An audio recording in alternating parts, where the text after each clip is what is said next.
So good afternoon and welcome to this roundtable discussion on platform envelopment through data, which is part of a series of events or platform competition and policy implications that we organize here at the Digital Markets Competition Forum initiative at the Copenhagen Business School.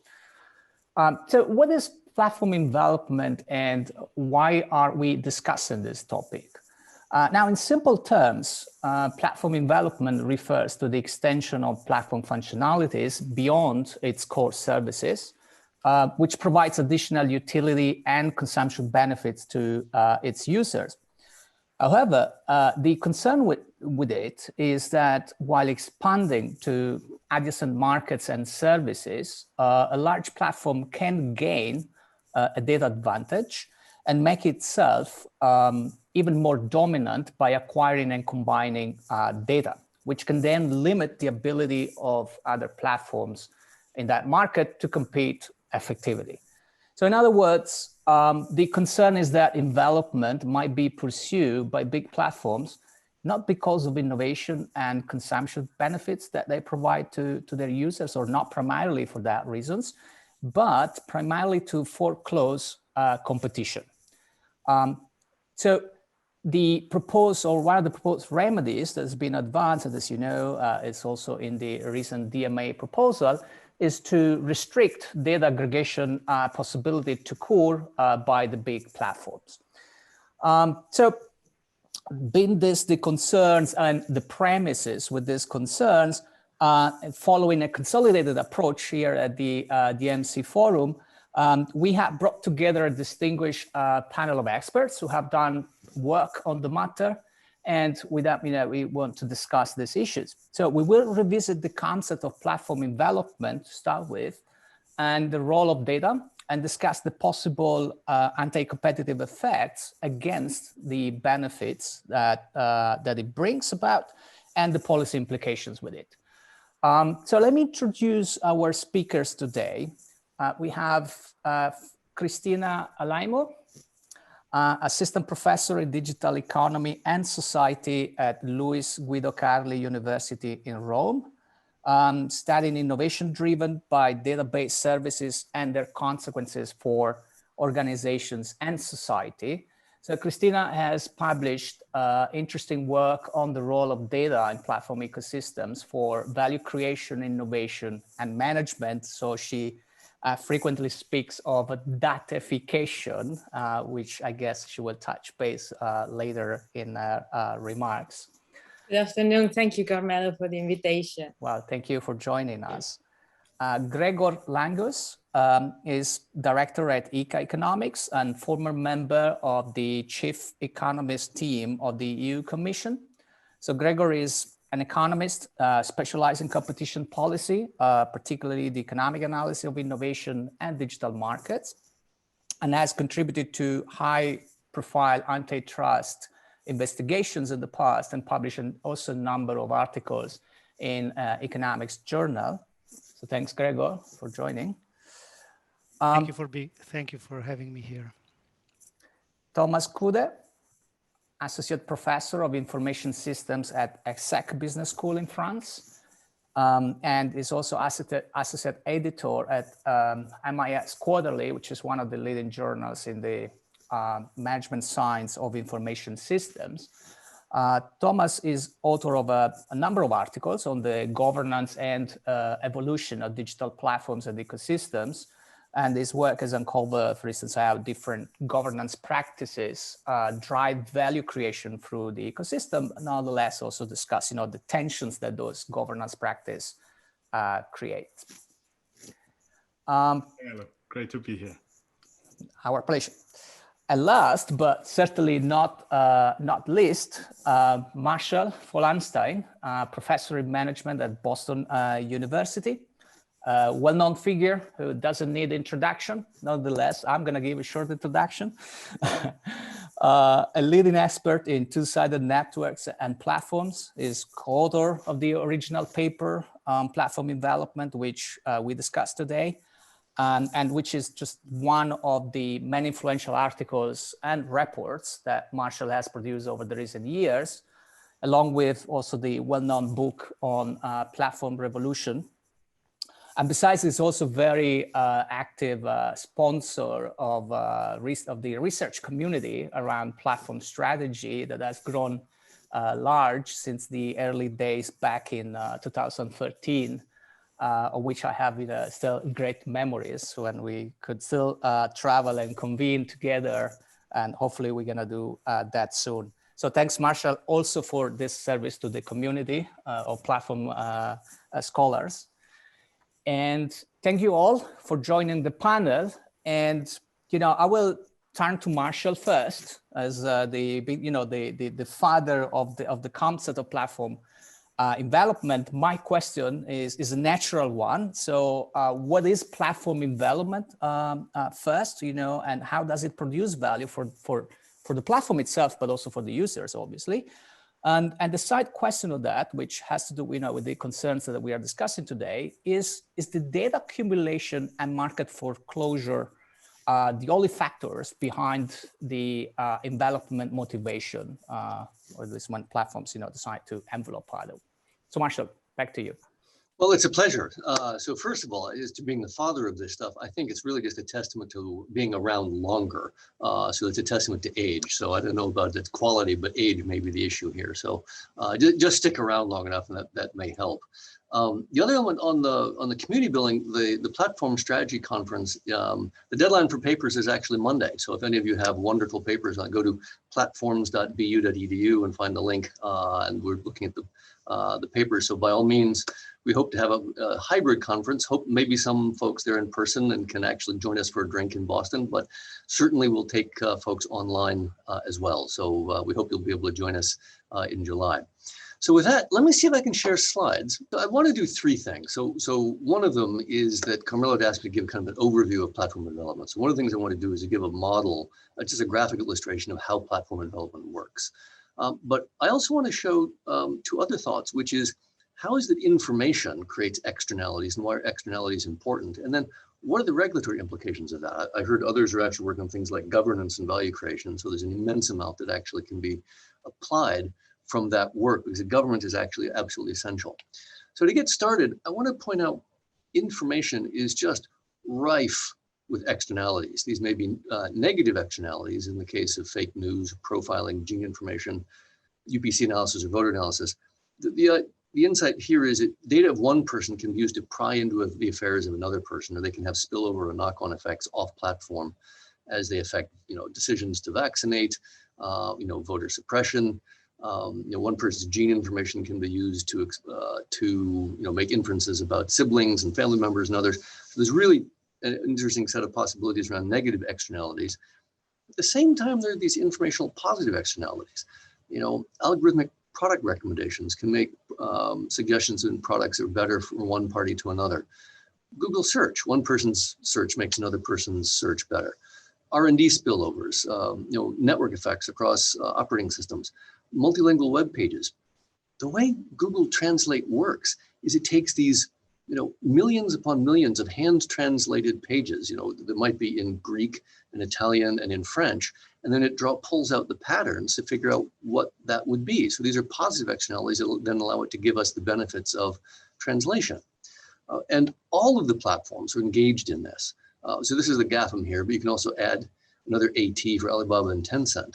And all of these are engaged through their governance mechanisms in managing these externalities. The implications of that, by the way, are you need governance to do this because individuals can't do it for themselves. So even if I wanted to, it'd be extremely hard for me individually to use my search to make your search better. Or maybe it'd be difficult for you to make my product consumption better based on your product consumption. Someone needs to orchestrate that.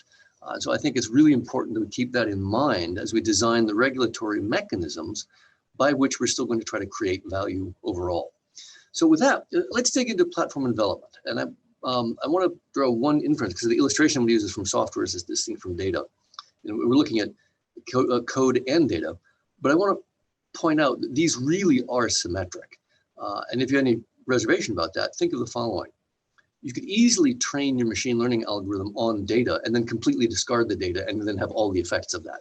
So I want to emphasize the software, the models, and the data are in some sense isomorphic or symmetric. They're critical assets, and you wind up with both.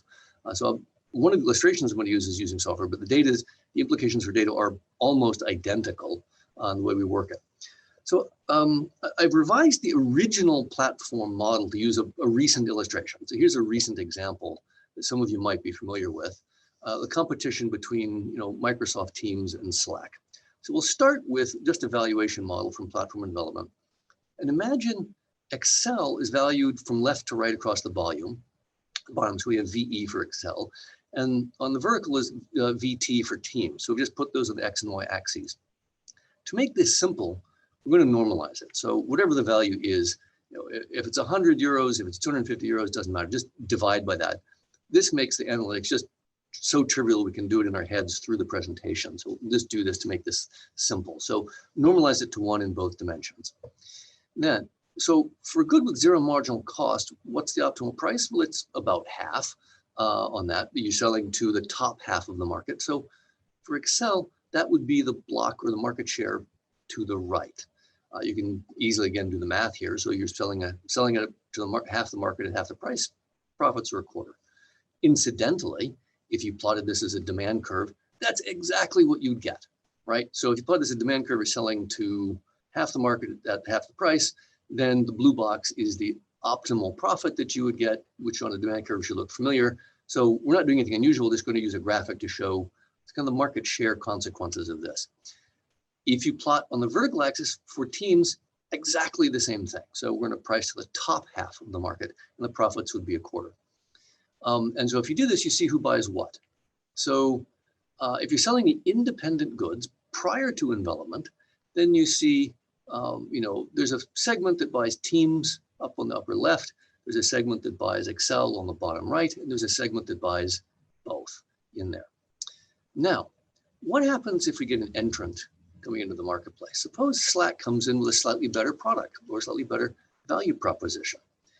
If it comes in with head-to-head competition and a better product, slightly better price, it can take the market for the independent good. This is pre-envelopment. Let's see what happens. So Slack then captures the market value of that, or in some sense, it captures the profits that would have gone to Teams. So Microsoft loses that market in a head-to-head competition.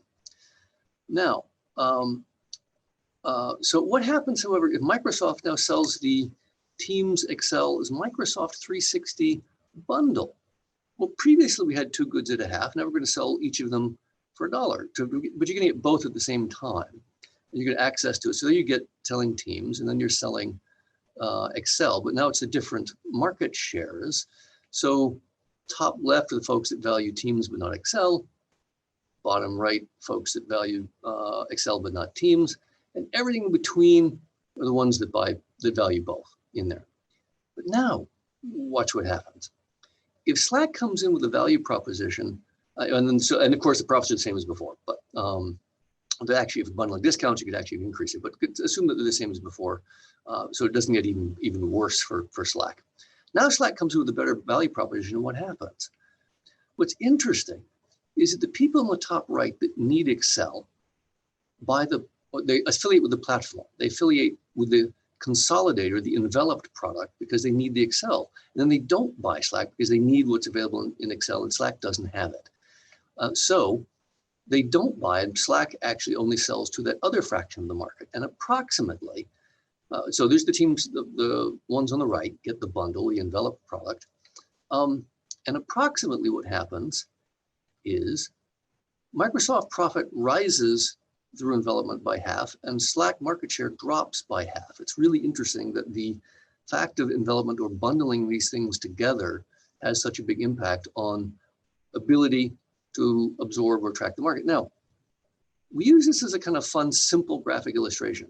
You think this is just theory. You think I've just used a couple of crude, simple numbers to illustrate this. Look at the facts.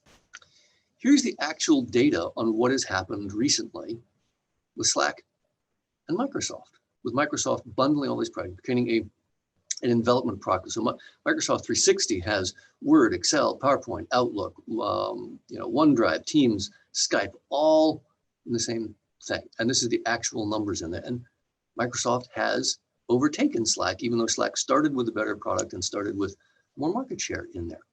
So it's interesting. Our original paper, which is more than a decade old now, didn't have this as an example, but it's easy to just reinsert this with new examples. And again, we've seen this before. The bundle or the enveloped product for Microsoft Office has withstood so many challenges. So we just saw Excel, and here Excel previously vanquished Lotus 1-2-3. Word previously vanquished WordPerfect. PowerPoint previously vanquished Eldest Persuasion. Access, most of you, it's too old now, and many of you may not remember, but Access previously vanquished DBase 3. But it's another story. We can see this again. The same thing happens in Windows with Internet Explorer vanquishing Netscape. We see it today with Apple bundling in and enveloping Apple Pay and then making it harder for PayPal on their ecosystem. Or we see Gmail bundles in Google Meet. And it's interesting, this is a nice example because Zoom is still pretty popular and prevalent. We're all using Zoom today. There's an example where Gmail hasn't managed to keep them out of the market, but you can see what the greater penetration would be by including it. I don't know if you've noticed, Google even tries to hijack some of your meetings by inserting Google Meet in some emails that you send to others when you're inserting Zoom in there. So it's an interesting example of that. Now, this analysis is largely for independent goods. Now, if you list what's really simple variables in here, imagine the product quality Q or the value of the network N. A's inferior product can still win over B's superior product if the marginal value of the network is greater than the marginal value of the product in there. But this works for any kind of good. So it works for substitute goods. And if you envelop the substitute good, it works particularly well when there are economies of scale in production. So if you get the second good in into the bundle or into the envelope platform, then you get economies for putting the two goods together on the supply side. You can also get network effects working as complements. Then you get benefits of the value increasing on the other side. So envelopment or bundling works in all of those different cases, independent, substitute, and complementary goods, depending on what you're looking at, whether the supply side or the demand side economies of scale. Then this then brings us to other questions. Is data aggregation or software aggregation pro-competitive or innovative? Well, it's interesting. Yes, it does tend to be the case. There tends to be a kill zone around a product or database that is post-envelopment. What's also interesting is you can get a lot of, so it's got the kill zone after, you get an innovation zone before as startups compete in order to be acquired. Wonderful example of that is kind of Alexa data services, which was acquired by Amazon. There are lots of other good data examples of that where folks competed initially prior to it. Another thing we can't forget from the beginning, platform governance solves externality problems on platform. Market failures born of externalities destroy wealth. Governance solves a lot of these problems. So yes, it can be anti-competitive, but we also have to look at where externalities and governance actually helps to solve these problems. Caveat, governance doesn't solve that when the externality happens off platform. So if it's doing voter suppression or fake news or vaccinations that are harming people off platform are not necessarily solve that. So intervention might be warranted in those cases. And then also there's another interesting point. It's not just startups, one big platform developing a feature of another big platform. That's pro-competitive. Bundle on bundle competition is tough and is good for consumers. So that's a case when it could actually be pro-competitive depending on how it's working if they have equivalent bundles of different features. Can data aggregation entrench monopoly? And again, I credit Carmelo for asking these questions. Sure, Amazon has an unfair advantage in entering its partners' marketplaces. It sees where there's huge growth. It sees where there are profitable opportunities, and it gets market data that the partners don't get. One element of the DMA digital market side, I think, is quite good, is that partners gain access to their own data. That's something that absolutely would be the case. They shouldn't be disintermediated from their own data. That's just an unfair advantage there. Google does the same thing in ads. It has the buy data and the supply data, and it competes in its own market. And it uses that to shade its bids in order to increase its profits. That's data the other parties don't have. So that does create some unfair advantages. But notice, Entry is generally a good thing because it then creates competition. So we really typically want that. So then we need to figure out how to do this in the right way. Should the DMA restrict data aggregation? And here's where I somewhat disagree with some of the policy implications of where we're headed currently. In general, I think it's actually the wrong question. I actually think the right question is ask, how do we create wealth first? Internalizing externalities is a good element of this. Governance is a good element of this. So I think the right question is how to create wealth first, followed by the question, how do we divide it fairly? How do we get that to happen? Data aggregation creates enormous potential for wealth creation. And a simple, obvious example is COVID tracing. If everyone were an island of data about their own location information, there'd be no way to do tracing and more people would die. It's an obvious example of positive externalities of tracing to actually save lives. It's a really interesting case where this is useful. Interestingly enough, GDPR hurt data creation in at least 4 ways. One is that European ad effectiveness dropped. 2, European VC investment in startups dropped. 3, despite the goal being increasing competition, it actually entrenched Facebook and Google even more in the advertising markets because the smaller firms then had a harder time negotiating for the data than Facebook and Google. So they increased their market share. And oh, by the way, new and existing non-compliant apps had to be withdrawn from the market. So the total app value also fell. So there need to be ways of actually recovering some of this. I have a proposal for possibly solving some of this, which is the following. So yes, it's the case there's an unfair data advantage. So imagine these red vertical bars, this is the long tail diagram. These are native apps that have an unfair advantage to data and infrastructure.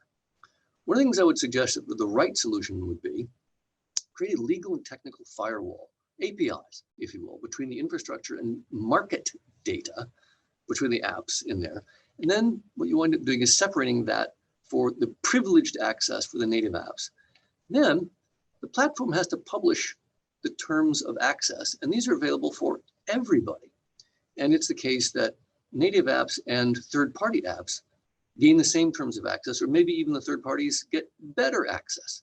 But in that case, what we've done is we've allowed competition, but not unfair competition. Anyone can gain access to that and create new value and create the network effects in a way that I think is actually much wiser. What then happens is we get efficient access to the data and infrastructure. We get third parties also able to create network effects, and we get competitive entry, and we can pay for the infrastructure as part of that. So I think this might be a way of dealing with some of the data aggregation efforts. So I think I've now overstepped my time by a bit, but let me stop there and then see further questions or how Carmelo would most like to proceed. Yeah, so thank you, Marshall. I think we have one hand being raised. I don't know if that's a mistake, but we'd rather take the questions towards the end, unless there are really burning questions on clarifications. But I think that it's please just hold your own questions, or even better, share in the chat, and then we'll address that in the second half of the discussion. But I will give the panel speakers first an opportunity to share more broadly their views, and then we can get a little bit zoom in into this points. So there is a lot being put on the table by Marshall, and thank you for this great overview and also for updating some of the examples with real things going on. Which I think that provides sort of the ground here for the discussion. I'm turning to Gregor now. So Marshall, you also have clarified the pro and cons, so the positive aspect of the positive externalities that this generates and needs to be governed. And Gregor, you have written though particularly on the link between envelopment and regulation. So what are the concerns, right, that we need to care about with envelopment, and are these premises with what the potential negative aspects of envelopment are valid in terms of market foreclosure, or as Marshall also put somehow this is the sort of wrong question to ask. Yeah, so I think that Marshall has actually spoken quite a little bit about the potential anti-competitive effects of envelopment. And I, perhaps I can only offer slightly different perspective on top of that, and that's what I'm going to try to do in this opening statement. So, while we're focusing sort of on data-mediated anti-competitive effects of envelopment today and pro-competitive effects, I think it may well be worth taking a step back and, also mention tying and bundling of products and services in relation to envelopment. At the end of the day, I think these practices are sort of the key to the original concept of envelopment, whereby a platform extends somehow network effects across markets to facilitate or overcome network effects in another market and thus facilitate entry. So I would like to therefore, suggest that we should draw a clear distinction between, on the one hand, tying and bundling of services, which Marshall also has actually discussed already to some extent, and on the other hand, the collection and use of data across these various services, right, which feels should be kind of the central aspect of data-mediated envelopment concern.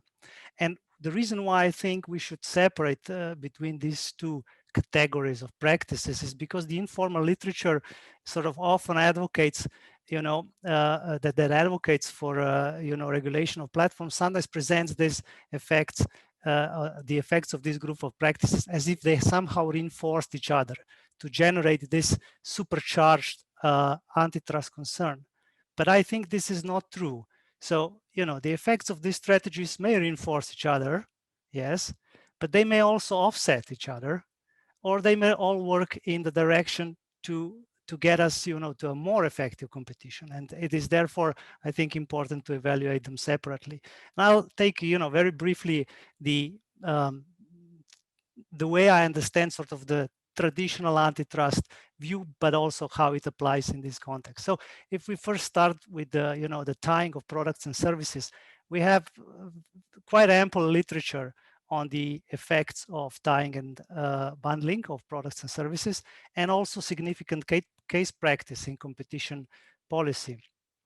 And, because there are the pro-competitive potential of bundling and tying is significant, normally competition authorities would only be concerned with such practices, if pretty much all effective actual or potential competition were eliminated by bundling and tying. And that is rarely the case. I mean, Marshall has sort of, illustrated an example where you had one standalone sort of rival, and, it could be, you can imagine a situation in which it is foreclosed, and then, the concern would be raised, and the antitrust authority would typically interfere. But, most of the time or often you have multi-product competitors facing each other. And in such a situation, bundling and tying are much less potent as means of, foreclosing or excluding, a rival. So the question then is, should the approach to tying and bundling by antitrust agencies be any different in the context of competition between platforms than it is in some traditional industries? And I'm not aware of any reason based in theory or empirics that approach should be more aggressive. I think we have all the tools and we have all the understanding to analyze this.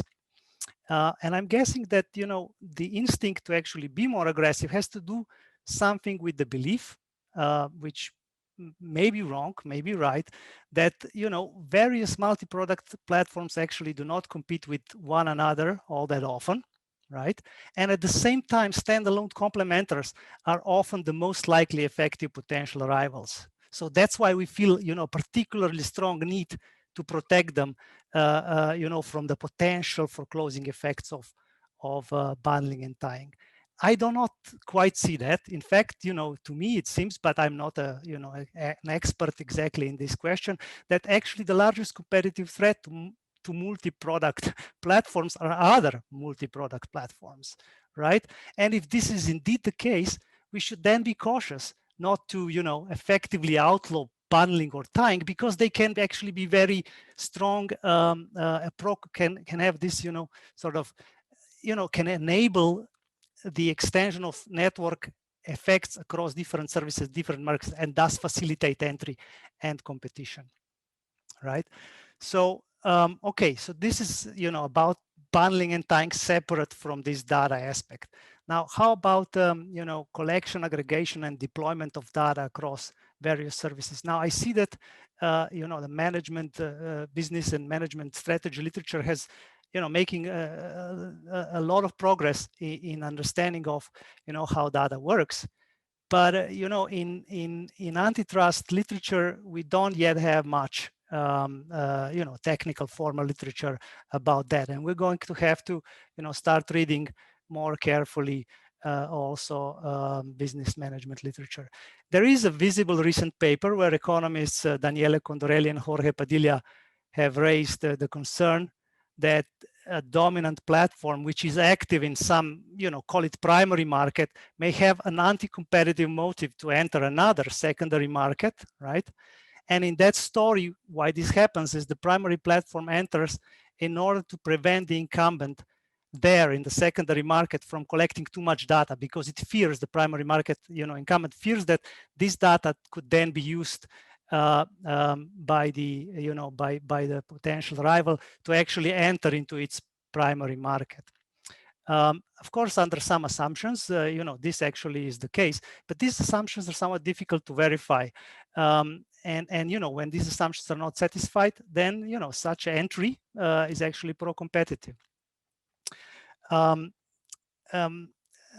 Also, you know, I don't see that as a kind of envelopment concern, even though the authors, Condorelli and Padilla, label these strategies as envelopment.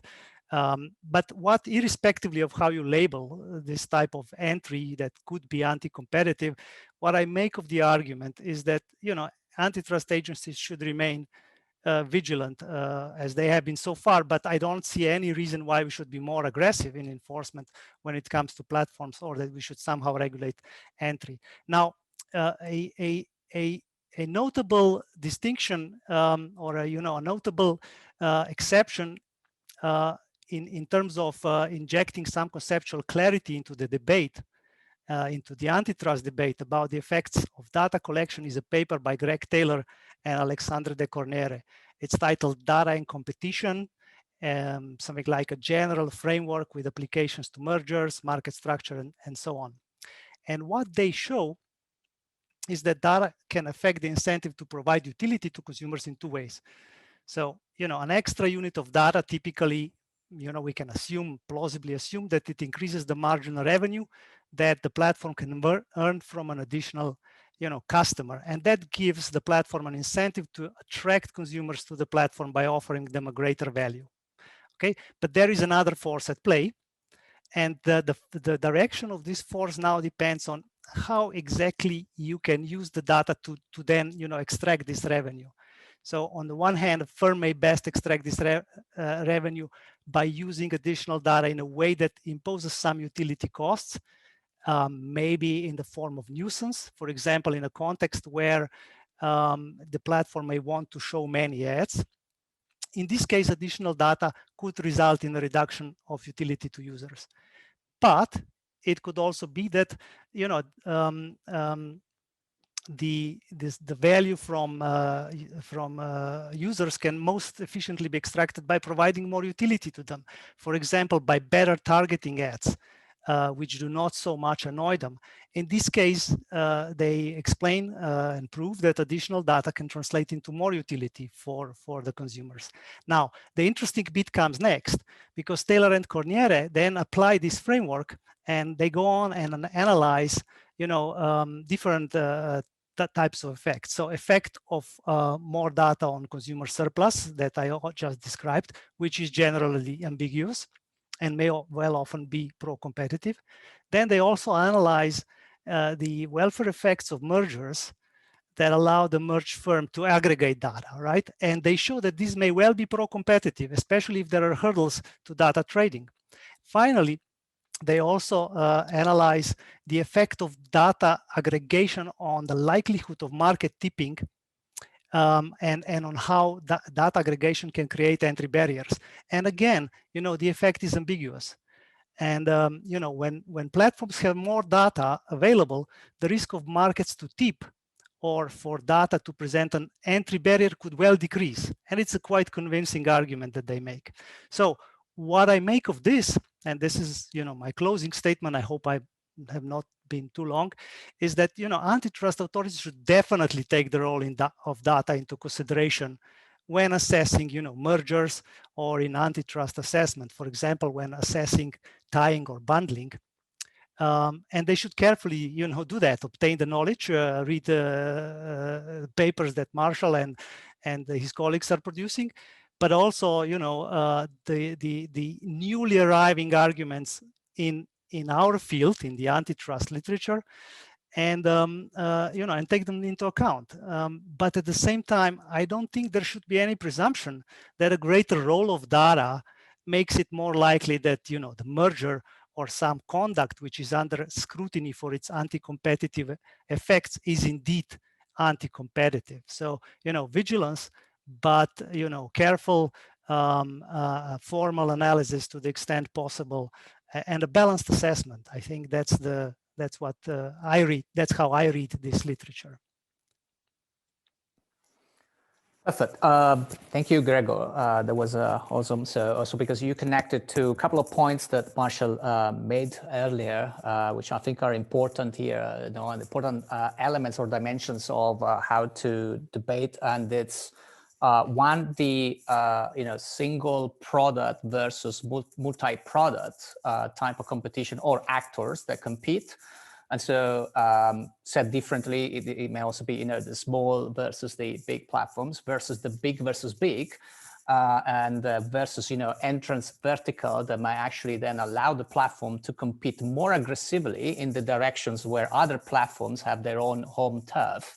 And this, you know, is actually might be anti-competitive towards the you know, the downstream market or the actors in that markets where the platform enters, but it's very pro-competitive versus the other big platforms. So it increases rather than decrease the level of competition that perhaps, you know, we want to focus more on. And that's another question that I would like to raise here for later discussion. So what is the level of competition we should care about? Yes, it is anti-competitive, but should we protect, you know, the small complementor out of fear, right? That there's this asymmetric power between the big platform and the small complementor, even if this might restrict competition between the big platforms, or should we actually focus on, you know, the bigger picture and then look at the level of competition across the platforms or across the domains that the platforms may actually reach in a dissimilar way? So it's I think, a bigger question that is there, and then, you know, the role of data in this should be seen not just in a vertical but in a multilateral perhaps way. And speaking of which, I can turn to Thomas. You've done, you know, research in this area, so we often obviously care just on one side of the argument. We talk about, you know, two-sided, multi-sided. So one side of the argument, which is how, you know, entry of the platform basically, you know, produce this kill zone, as Marshall was pointed out, but there is also the innovation zone, right? And you've been done, you know, a lot of research on governance, and entry might well be, as your research shows, actually governance practice, a way to orchestrate the network externalities, as Marshall was putting before, and therefore shape innovation directions within the ecosystem. And this might be, well, you know, pro-innovative, although might be, you know, introduce more competition on one particular segment versus one particular actor. So Thomas, you know, bringing in some of the evidence from your own research, how does, you know, platform entry does platform entry demote innovation and or not, or does it create more actually? Okay, thank you so much, Carmelo. Thanks again for the invitation and the opportunity to be part of this event. It's a great pleasure. So yes, to answer your question, I would like to share some insights from our more recent research on software platforms that may be relevant for this discussion we're having today. So software platforms are innovation platforms, which are different from pure matchmaking platforms in that platform owners provide a core service or system, and complementers add additional functionality. So in my research, I often take the perspective of complementers, and in particular, how platform governance affects complementers' innovative behavior, and how the relationship between complementers and platform owners evolves over time. And so we have looked at this in the context of B2C platforms and B2B platforms, and I would like to share some of our findings in this context. So in the B2C context, we looked at the question, as you were saying, Carmelo, of what happens to complementary innovation if platform owners enter in direct competition with complementers in their own ecosystem. And the empirical context for our study was Google Android, the mobile operating system, and the apps offered on Google Play. So in 2015, Google released Google Photos, a novel app with photography-related features, which was in direct competition with a multitude of existing apps in that particular category. And the goal here was to understand what the effect of Google's entry was on complementary innovation, and also what mechanisms drove this effect.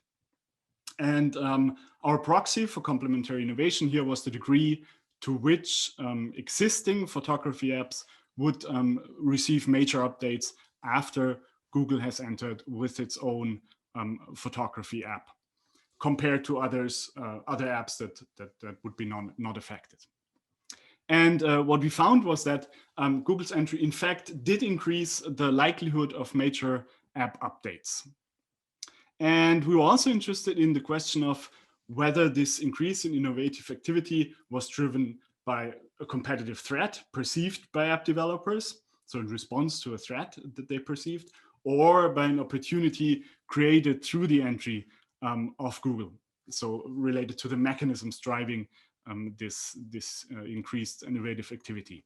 And indeed, what we found was that increases in complementary innovation were driven by the increased consumer attention for photography apps generated by Google's entry into that category. And we also found that this effect was particularly pronounced for larger and more diversified app developers. So our findings here indicate some empirical evidence that platform owner entry may not necessarily harm complementary innovation, although it has to be considered that we only looked at short-term effects in that study, and that we studied updates instead of new apps entering that category. So in the B2B context, and in particular in the context of enterprise software platforms, which I'm interested in much of my research, it's even more apparent that innovation by the platform owner is in fact a double-edged sword for complementers.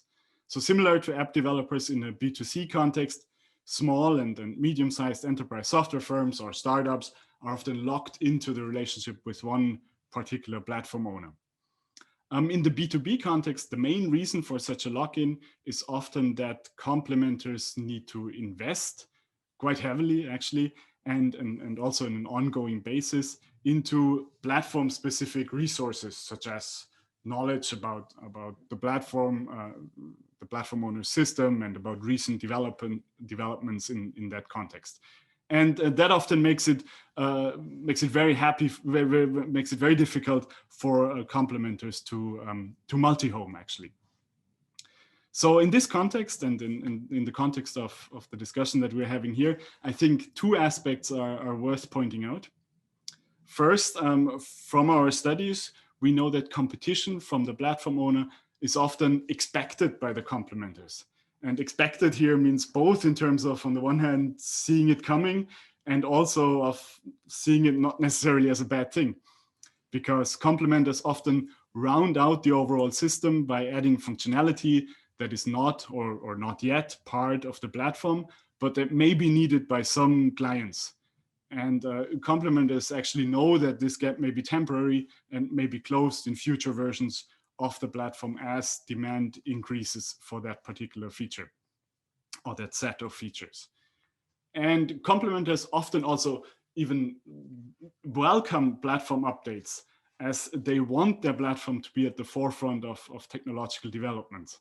So ideally, they would then reapply their platform-specific knowledge to close new emerging gaps and to further round out the system and create a stronger system.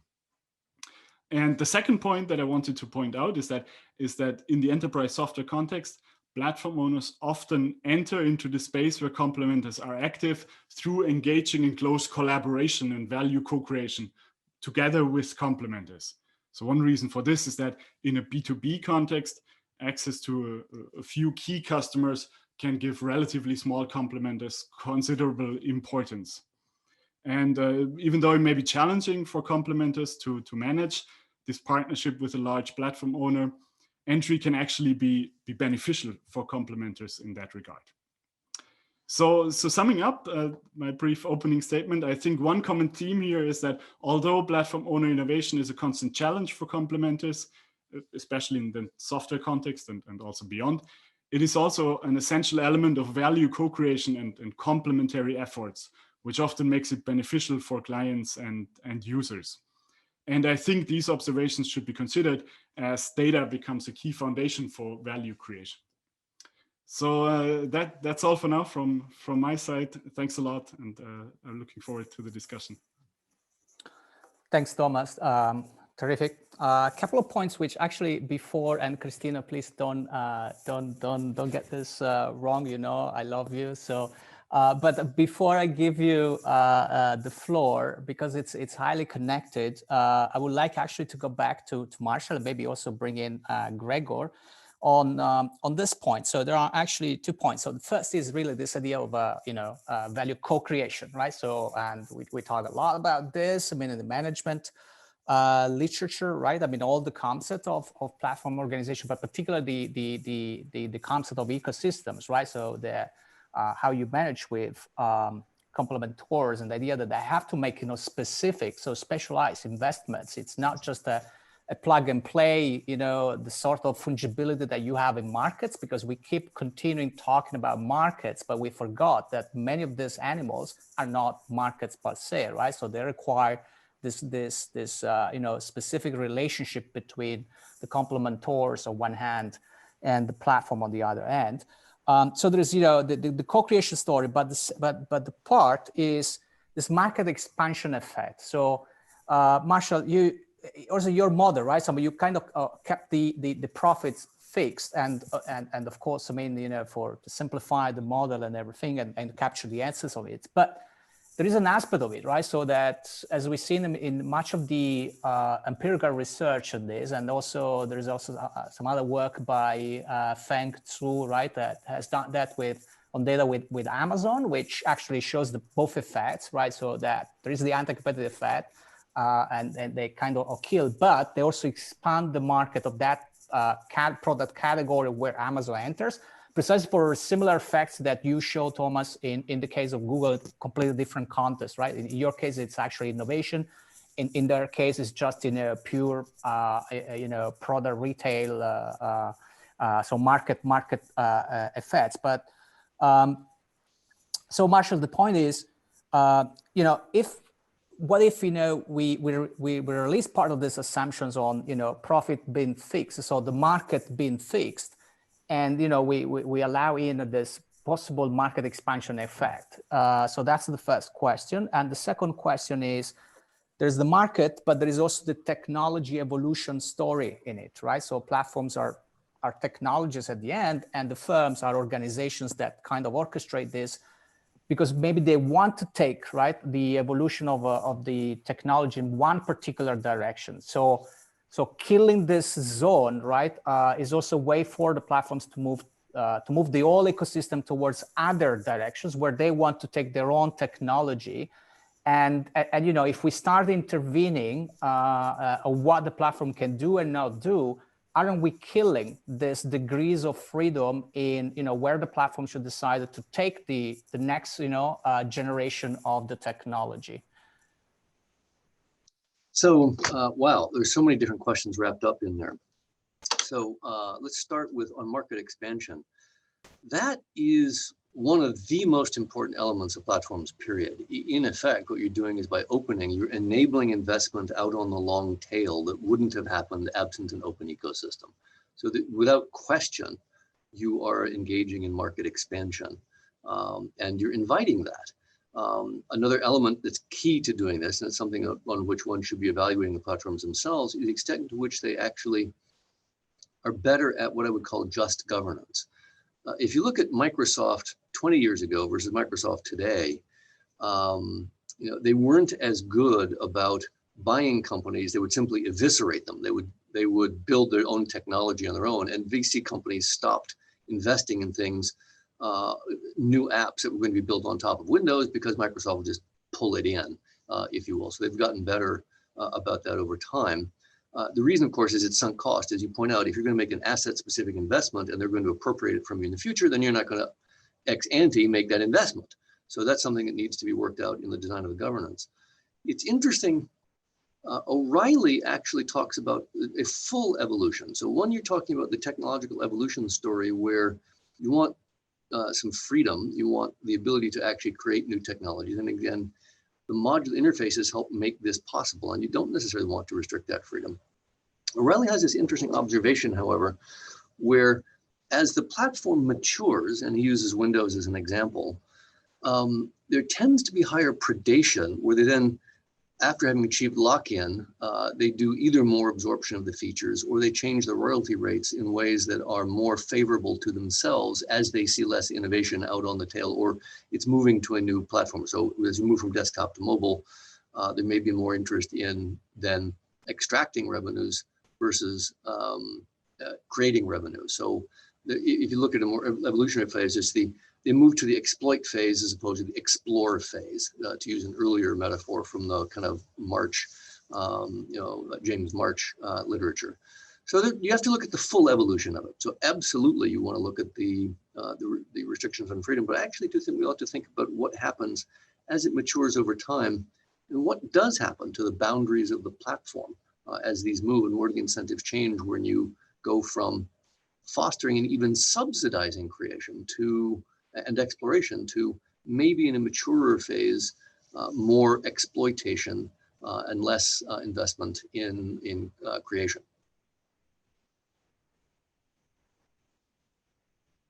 Thank you. Gregor, do you want to add anything to that? Because you also, I mean, in comparison to what you mentioned before, non-digital tying and bundling, where maybe this is a key difference, right? Where the data can play a role, and where the specificity of the platform. Yeah, what I'd like to actually comment on is your mention of markets.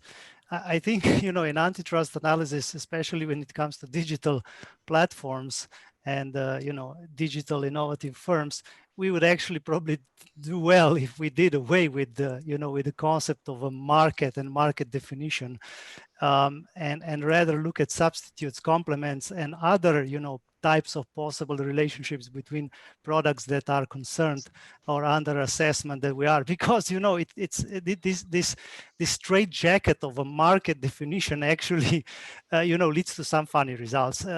You end up, for example, saying, okay, look, we have this ecosystem, and that ecosystem is a market in itself, and in fact everybody knows that there is quite intense competition between, sometimes, not always, but between some ecosystems. It's just hard to actually properly assess it. If you deal away with the concept of market, you can have a better assessment, both which then leads to proper identification of anti-competitive effects of certain conduct, but also eliminate concerns when they are not due. So that's one thing that I wanted to comment on. And a quick comment on Marshall's sort of observation that sounds very intuitive to me, that once a platform matures, it will no longer be as open to innovation. And it's very intuitive, and it's easy to understand. However, I do think that then in that case, that platform also becomes more vulnerable to, for example, an envelopment attack from another platform, which may be mature in some other market, but not yet in that market, where it could compete. So, Microsoft maybe now becomes less I don't know, innovative or open towards different applications, maybe starts setting funny prices and so on. But then Google may appear, you know, it's not strong in that sphere yet, the desktop type of applications, and offer something, you know, on the cloud, and does, you know, start eating into that market. So I think that's an important aspect here that we should, you know, be aware of, and it should be a part of the assessment of what, you know, Google can do or should be able to do, and what it shouldn't be able to do, and what Microsoft should be able to do and what it shouldn't be able to do. That's, I think, a perfect example you bring to the table that summarizes all of these aspects, right? I mean, the big platforms, you know, counter envelopment, technological evolution, right? So that when the evolution moved to another domain, then, you know, you may actually get a previous, you know, well-entrenched platform being, you know, overthrown. And the example of Google with Chrome is by now, you know, a new classic example of counter envelopment to one of the former, right? I mean, examples that Marshall used actually even in the paper, the original paper of, you know, Microsoft, right? I mean, enveloping others with the Internet Explorer. So there's also a question here on, you know, some are start putting this out there, right? So static versus dynamic competition. So when is the time frame, right, that we can assess, is this entrenchment or is transient, right? I mean, rents, if you want, out of, you know, an innovation that might soon fade because, you know, others are moving in another direction.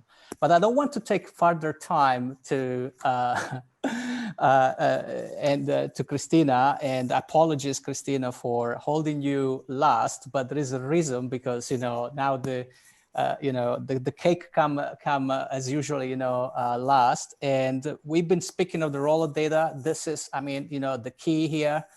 It's the elephant in the room, and the usual conception is that, you know, data are pure resources, assets that have some true objective value, right, out there. So the more the better, and there is a market, you know, for data, which is another terminology that I frankly, you know, I'm a bit itchy when I hear that, because it reminds of the idea that you can go there and harvest, you know, data as if they were fishes, right? I mean, in the market that have the same value. But your concept of datification and your research, it shows that, you know, data need to be produced, and value, particularly from the data, need to be actually, you know, engendered in a particular way by the platform. So it holds a number of implications. So why don't you, you know, enlighten us on the process of value creation out of data? Thank you so much, Carmelo. And absolutely, you touched upon what I think are a fundamental issue also for the discussion we are having today. So let me take some step backs, and I will try first to connect to what my colleagues have said with few sort of comments, and then I will build on it, and I will focus squarely on the nature and role of data and the way in which value creation out of data is different from other kind of value creation that we've been studying. So I will start by saying, and I hope to fuel discussion. So I will build on what you have said before, Marshall, Gregor, Thomas, and I hope to sort of fuel discussion by making comments and observation. And the first comment that I have is that data aggregation is not bundling. So we are talking here of different things, and data are not like functionalities. They are different, and I will build on that in a minute and sort of explore it. And in fact, how Facebook, Google, this kind of data intensive, let me call it this way, platform, have grown so far, have become what they are, has not been bundling products together or services, but has been by drawing relationship, aggregating data and discovering something new, acquiring knowledge that was not there before. For instance, on user behavior or on user taste, on customers. So I think this sums up a little bit what I see as being the most relevant difference between, data or between data as resources, as you, Carmelo, you were saying, and a little bit more a complex framing of data. So data indeed are resources. We know they are resources of a particular kind. Now, there have been many contributions which have studied how non-rival resources such as data behave. But what I would like to add here, and perhaps, my most important, I would say, point here is that data are also medium. So what does that mean?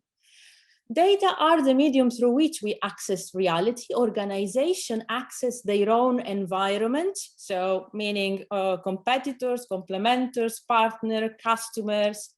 They are the way in which knowledge is built, but they are not just the output of this process. They also the modalities by which this process is made. So this is the medium kind of approach to data. So whatever you have access to in terms of data resources, you do it also by using data. And this is key, I think, to understand how value creation through data differ from other forms of value creation. And I will go to that in a minute. So let me qualify a little bit more this statement, because it may be a little bit, controversial or new or a little bit weird. I'm not sure, but anyway, it touches very much upon some of what even Marshall was saying about externalities, but I will go back to that in a minute. So there was Zuboff in 1988, and she made this difference between, stuff organization acts upon, and these are resources, and this is the way in which data work as resources, and stuff through organization act with. So, and this is also data right now, right? Because organization also act with data. So what does it say this in terms of, for instance, relationship between platform leaders and complementers? How can it qualify a little bit the way in which data shape this relationship? Because in data-intensive ecosystems, such as the one, for instance, that I've studied, the exchange between platform leader and complementer is not just data. It certainly is, they exchange data, and this is the data as resource view. But the exchange itself is regulated through data. So the relationship built, this, Carmelo, exactly what you were saying, right? This specific relationship between platform leader and complementers are regulated through data. They dynamically evolve as data and data technology evolve, and they transform the nature of the relationship itself. And this is, for instance, what we observed by studying TripAdvisor. Together with my co-author, we observed the evolution of TripAdvisor, and now data and data exchange and regulation of exchange through data led to data complementarities. But this was like a sort of the last passage of a very complex process riddled with ambiguities, because whenever, of course, you talk about data and you talk about a medium through which you understand, for instance, your partner, your environment, you also imply meaning, so interpretation. And this is what a really value creation through data is. It's a process which is akin more to learning, knowing, learning, interpreting, rather than just producing an output that was not there before. Data analytic, it's a process that amounts to that, one of the ways in which you can produce value out of data. So back to the point, data-driven innovation and value creation, then if sort of understood only by framing data as a resources, then you have like similar or related concepts like you, Carmelo, were mentioning, market of data or access, extraction.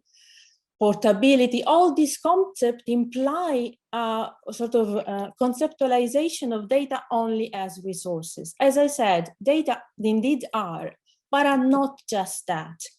So my point is that if we switch and we include these other conceptualization as mediating, as media, so as something, a tool through which organization knows their environment, they learn something new, then we can really get into the gist of what is value creation and innovation through data. A couple of further observations about this process. So the process of value creation through data, data-driven value creation. As I said, is a complex process, is riddled with ambiguities, which means organization decision-making on each and every steps. There is a step of data production. Data do not exist out there and then harvest because they are not resources. They need to be thought, designed. And this is how Facebook and Google rose to, sort of kind of importance, because they designed platform participation in a way in which was producing the data that they need in order to foster their operation. The second most important step in this is data aggregation. The data that are created by these minuscule sort of clicks, because at the end of the day, they are just clicks that can be browsed, click, or whatever, but all these masses of data alone scattered out there, they do not have value.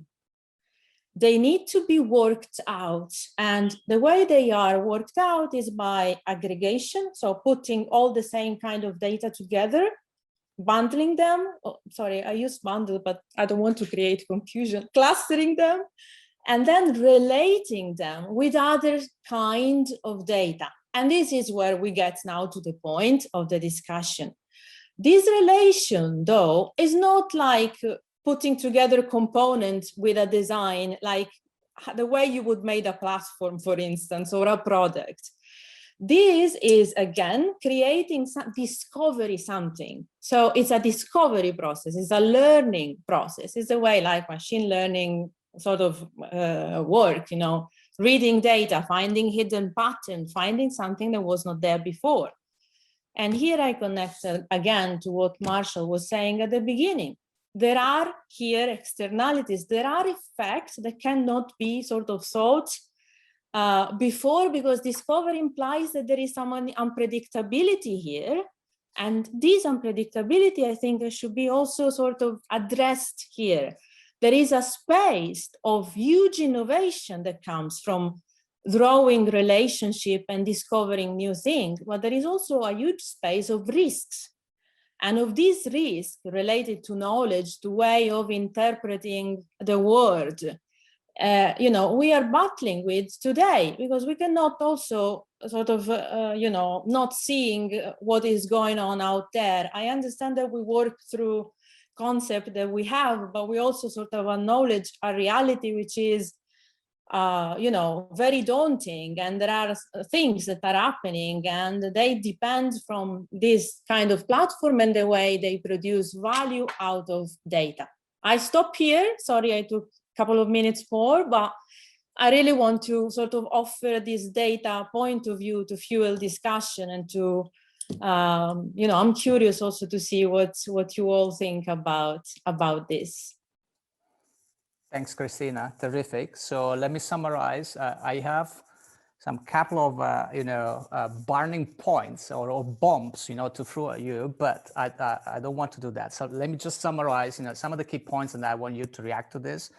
Data aggregation is not the same concept as bundling or tying that we think in offline markets, right? So as Christina mentioned, is about drawing relationship between the different participants, if you want, in the ecosystem, in a way that then make it's basically both a sense-making exercise and a sense-giving exercise. So that is the role, if you want, of governance, right? So, and then Christina mentioned is both, in this sense, is both a resource, so an input that, the platform can use and leverage, but is also a medium, so a way to manage, right?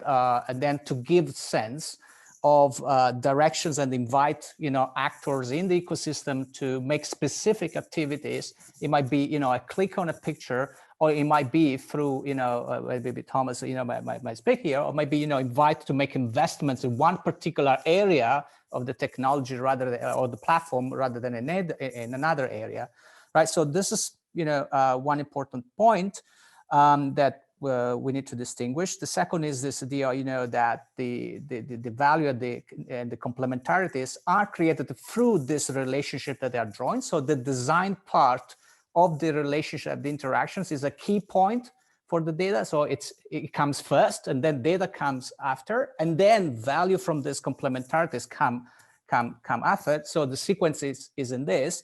And the third point, which is the implication of this, in my own reading, and then please, Christina, correct me if I'm wrong, is that the classical assumption or the premise that are behind all of the concerns and that, the debate is that, network externalities, or even some even go that far to talk about, network effects of data.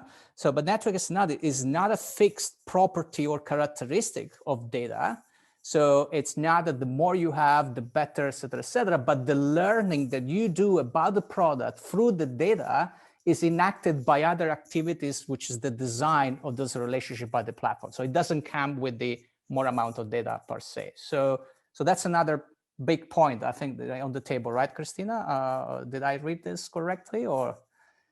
Absolutely. Just the first point, I mean, these relationships are drawn always through data, among data. So aggregation is this clustering data together and then drawing relationship through different kind of data and sort of fostering the learning through this. So can you make an example for us? I mean, in the case, for instance, of, I don't know, one of your empirical contexts, because otherwise. Yeah, absolutely. Well, I make an example which is really ubiquitous. The customer, a customer. A customer is always the result of a number of different data types, which are the aggregation, for instance, of all the interaction data that it has, and then the aggregation of all the location data that it releases, and then the aggregation of, I don't know, other data points that may be made by sensor or by other devices. So all of these data structured together, they make a user or a customer. So if I draw relationship among these data, for instance, how many clicks Christina has done today in Rome, I learned something about Christina as a customer. So these clustering data together and drawing relationship among different kind of data, of course, if you multiply it for billions of data points and billions of interaction, is what gives you the power, gives your organization the power to make inferences, prediction, to learn something that was not there before. To also offer new services, but this is a process that is that is made basically, and it's part of this cycle of value creation that we were mentioning. Terrific. So reactions to those points in relation to what we have discussed so far. The action to those points. No, first, sorry, reaction. Okay. Reaction to your own points in the relation. So Gregor, Marshall. Marshall, go first. So I have a couple of quick thoughts on that. One of them is, I think it's actually, so you're arguing for a couple of distinctions on how information is used or how data is enacted upon versus used. So it's or to Zuboff's act with or act upon. One thing I think is actually important is to realize that this is almost always recursive. Unlike rival resources where the good is consumed in the production process, information is not consumed in the production process, and it's also the output of the production process. So information, it's a bizarre resource to the extent that it's both input and output. And I think we need to think of it in both ways at all times. And this is related to the point I tried to make earlier about the symmetry between data and algorithm, right? You can describe things, data aggregation may help you draw further inferences. To use a Indian Buddhist metaphor, it can help you feel the different sides of the elephant if you're a blind man. And you only originally saw the tusk, and now you can see the tail or the side, which is the wall. At the same time, we get the same kinds of properties in algorithmic information, where subroutines can be recombined in ways to create new value that weren't there before. So one lets you sense the pattern, the other lets you change it. The presence of 2 million apps in the iTunes store isn't the work of Apple. It's the recombinant efforts of people building on each other's codes and taking the APIs that are there and using them in new ways that Apple didn't even anticipate. I think it's really important to look at the recursiveness of these practices and not get too bound up in distinctions that means it's always one or always the other, because I think we can view them as different sides of the same coin, and I think it's very fruitful to do so. Yes, so, I try to make some implications on the fly in real time from what you've said, which is all very interesting. And I think I'm going to have to spend more time to fully wrap my head around that. But, two things kind of like, at least I had two instincts on what the implications of what you told us are. So on the one hand, you spoke about how this data is created. Usually we speak about data is kind of harvested, collected, right? As if data was just lying around there and you would just come and scoop them up. But in fact, it seems that, it takes investment. First, you have to develop a service or a product. Then you have to put a sensor in it. And then you have to, offer a value such that the consumer whose data you want to measure, it actually uses these services. So there is an investment. And we have to be careful how we then, in terms of competition policy or regulation, we have to be careful what we actually impose on platforms that do so, that collect data, create data, as you said, in order not to stifle their incentives to do so, and thus create value. So I think it's probably an obvious point, but too often we just speak about collecting data. And the other thing that I had sort of intuition that I had in that regard is that maybe sharing data, if indeed data is such a process oriented, Marshall was using the word recursive process, a part of almost culture, part of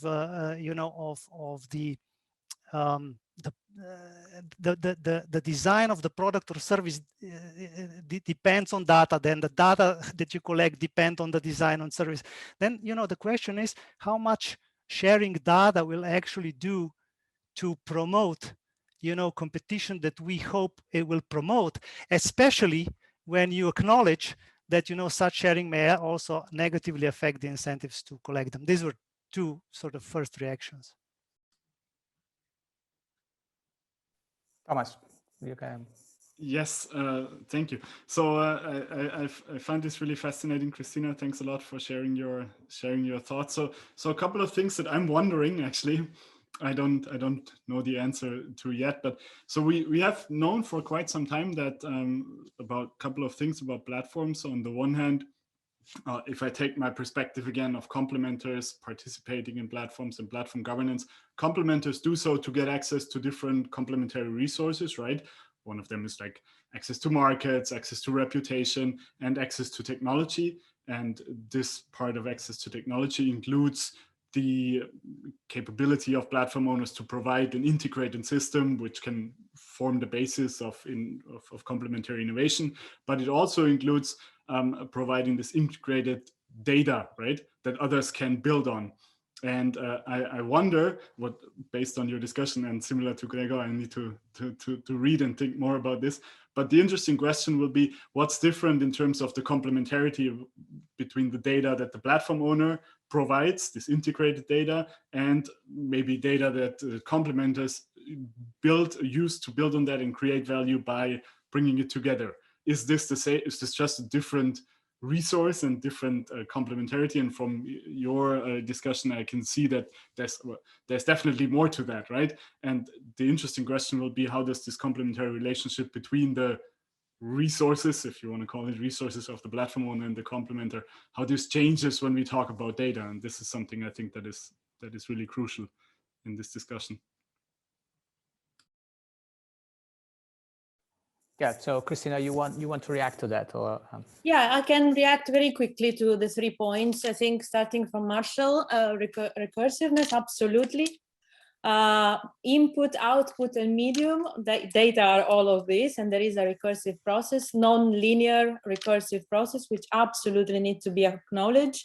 And about your nice image of the elephant, I would say, Marshall, the difference is that when you draw relationship, you just don't see only one part of the elephant, but you change the whole elephant as well. And this is what happens usually when you draw relationship through data, because all of a sudden you also have the real-time ingestion of always new data, and the constant real-time changing, therefore, of what it is that you are designing or what you are discovering through the relationship that you do through data.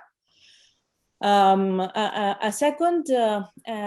me interject quickly. I totally agree with that. I actually think that you use data not just to describe the world, but to change it. So you may not be just looking at the elephant, maybe describing a giraffe or a tiger or a toaster. So it can be completely different based on the modification of what you can then build. So I think that's important. Absolutely, and thank you for that. That's what it allowed me also to make this clarification, but absolutely. And that's a little bit referring to also to your initial point about this notion of externalities via data and this zone, which is a little bit an unknown yet. I mean, what we are seeing is really partly related to these consequences and this constant change that very often is not predictable. So the second point, Gregor, about producing data, absolutely, data are not out there. They do not exist like, oil to be extracted. They are man-made, technology-made products. This is what, again, these platforms such as Facebook, Google, or any other, do. They design interaction so as to produce data, or they design pieces of technology like sensor technology to produce data. So, but even this, it implies a huge sort of process of design and optimization and recursiveness between what is produced and how can you optimize the way in which it is produced for certain organizational aim and objective. So here really you have technology, organizational aim, and then the participation of user in some way that constitute then what we end up knowing or seeing as data. So, and of course, this is linked to the process of value creation that we were talking about. And yes, because of this recursiveness, perhaps sharing, portability, etc., they are not enough to capture, or addressing only this part of access, as I said before, or sharing or portability, address this resource view, but it doesn't address this having data as an element of a bigger data driven value production, which is more complex and intertwined. And the third point about Thomas, about complementarities and ecosystem relationship, yes, there is definitely much more. And I think one of the reasons why it has not been fully addressed so far, and I'm talking about, for instance, the concept of data complementarities that we developed in our publication on TripAdvisor together with Yanis Kalinikos and Yanis, PhD student, is that we lack studies that look at 20 years platform evolution or 20 years ecosystem evolution, which is what we did. And I think, there are few, okay. And I think if you do it, you really then can trace these different sort of aggregation and and development of relationship and the production of data made services, and how also these change the morphology of the ecosystem as well, and the relationship between ecosystem participant. It's a data perspective. It addresses this, it doesn't address other things that are also important, but still it's something that is becoming very, very relevant today. So I think that there is much more to say, but I will stop here. So on that note, perhaps, throwing now a big question, and we have really left with no time, but closing the loop where we started, right, on the aggregation, data aggregation, and the exclusionary role or anti-competitive role that this might have, for the big platforms. I mean, for the discussion, the natural question is, then, so what, right? So since data are context specific in a sense, right? I mean, because of the nature of the complementarities that can be drawn by the particular context, is it then the premise that, the aggregation of data, and probably we're using the aggregation term in a wrong way, right? I mean, in the common parlance, but is the aggregation of data by one platform, really excluding the possibility of other platforms to build their own data-driven innovation process and value, and therefore, make them able to compete with the other platforms. In other words, is what a platform does with the data exclude the possibility of others to draw on that? Because that's the big premise, right? When thinking of data as a resource, right, with a constrained fixed value, then you have this, right? So the more you have, therefore, you exclude the others for attacking you or competing with you. But if instead data needs to be enacted, and as Marshall was put in a nice metaphor, right? And not just to describe the word, but to change the word, this has implications that also the small platforms or different platforms, right? I mean, they can create their own different word by producing different types of data, right? So I don't know, big questions with very few minutes left, but it's something that always had in my mind. If anyone wants to have a go to this, or happy, if you want to make any other closing remarks. Very quickly, Carmelo. So, I think what Christina has painted now is a bit of a caricature, right? The truth is somewhere in between. And, of course, aggregation of data can lead to higher barriers to entry or exclusion of rivals. It's clearly the case. And, I mentioned a paper which discusses this by Greg Taylor and Alexandre de Corniere, which discuss this in pretty formal terms. So you can see how that happens. And that would be in the part where data is kind of like a resource. It can make one a more aggressive rival when facing competition. And when you are a more aggressive rival when facing competition, you may deter entry. Of course, if you have no competitor, and if the entry doesn't happen, you're not aggressive. So that could, ultimately also be harmful to consumers, to consumer welfare. However, that's by no means the general result. It could be exactly the reverse. In fact, more data could make you less aggressive competitor, and you could have an easier entrant. And, so the point here is that, we cannot say something really in advance before looking at the circumstances of the case that we are assessing. We have to do a case-by-case assessment, in my view. We cannot regulate the problem away by limiting, I don't know, data aggregation, or limiting envelopment, or any sort of aggressive interventions. In fact, we could even create higher barriers to entry, or higher risk of foreclosure, etc. At the end, at the same time, we could stifle some efficiencies, on other questions, in other dimensions. So your point, Gregory, is basically that we run a risk of the same GDPR moment, where I think so. By doing ex ante and cutting, too much of a curse line, and say much more. I think that now, now the risk, I think, is bigger than with the GDPR. But anyway, yeah.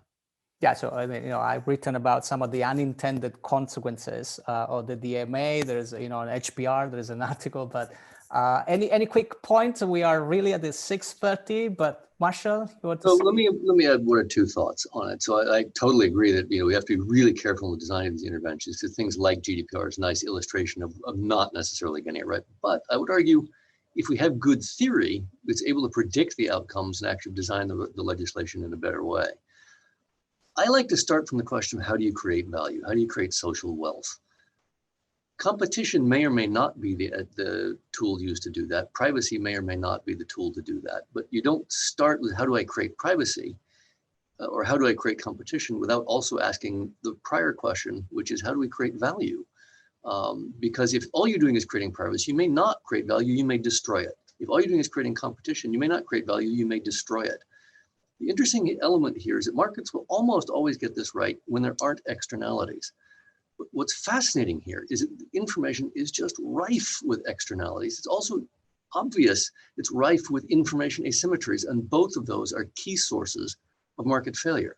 So what we need to do in the design of legislation is to understand how it is those factors are impacted by legislation. Are we increasing transparency or reducing information asymmetry? Are we internalizing externalities, or are we chopping things up in a way that make them hard to do so?